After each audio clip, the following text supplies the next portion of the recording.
Hey everybody, welcome to The Bottom Line. I'm Michael Noland. You know, summer has just passed and we're already talking about tours and shows coming up for the summer of 2025. Oasis has just announced that they will be playing 5 shows in North America, 3 in the United States, 1 in Canada, 1 in Mexico. But if you think that's the end of the story, Morning Glory, you'd be sadly mistaken, because I've been calling it all along. Oasis has always had the intent for a 2025 world tour.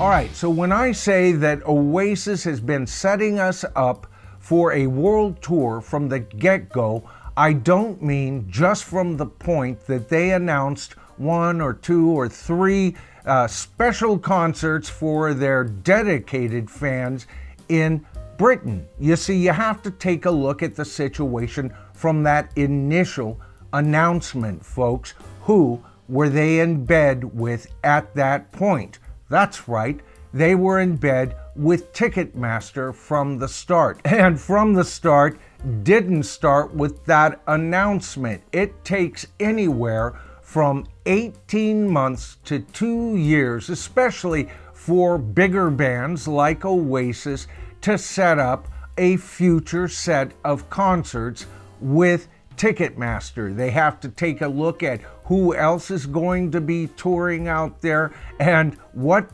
possible artists they don't want to bump into while they're touring. For example, they wouldn't want to bump into Paul McCartney. When he tours, everybody buys. It could get in the way of their bottom line. Add the fact that both Gallagher brothers have been feuding since they were kids and haven't been on good terms. Negotiations may even reach further back than a 2-year time period. Of course, we got a few shows added immediately after their initial announcement, as well as more than a handful of shows after that, with Liam announcing that Oasis has recorded a brand new album.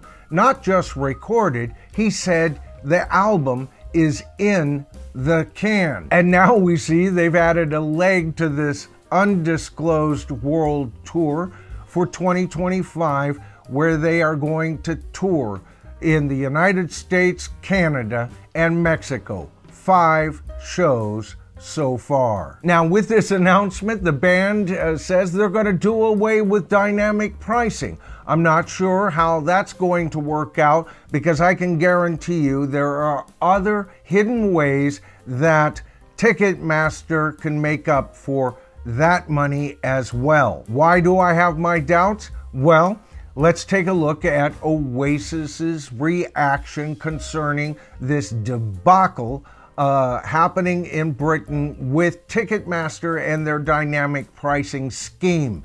You know, dynamic pricing, basically this is where a band sets a price, Ticketmaster sets a price, and the tickets go on sale. But as soon as a lot of interest is shown, they start upping the ticket prices. Now, Ticketmaster says they do this so that all the money goes to the artist, when in fact Ticketmaster is nothing more than a scalper who works for the band, because the band already decided what they wanted to make on this tour. They set that, and then Ticketmaster added their bit. Now, when the ticket prices go up, the band, of course, makes more money, and at least scalpers aren't absconding with it. That's their whole argument. Well, that's bullshit, because the scalper is Ticketmaster, and the band is directly benefiting from those raised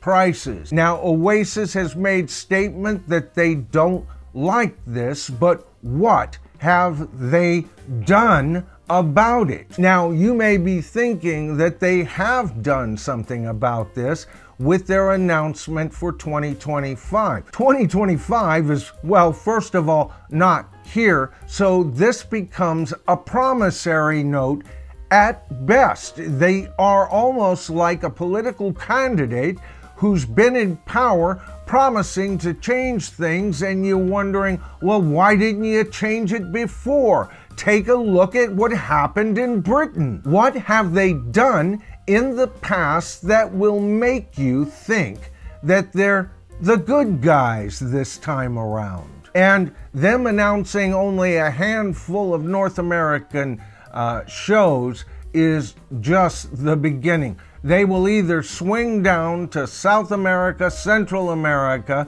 and then swing back up and then get ready for the European leg of another 3 to 5 year tour. Now, frankly, I'm excited about them having a new album out. I really am. And if it's a great album, I'll be back as an Oasis fan. I really haven't been an Oasis fan past their third album. I actually bought a couple after that, still thinking I'm an Oasis fan, but I just wasn't listening to their newer material. To me, they had lessened somehow, but they have shown that they are a brilliant entity as far as writing a pop classic album.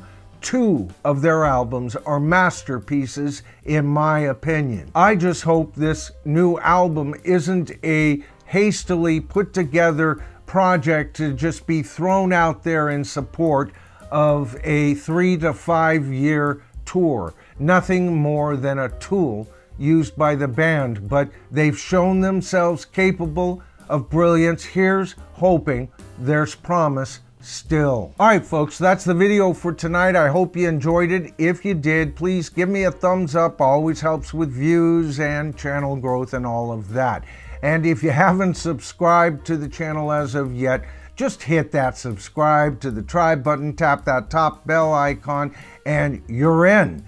All right, I'm Michael Noland. This is The Bottom Line as I see it. I want to hear from all of you.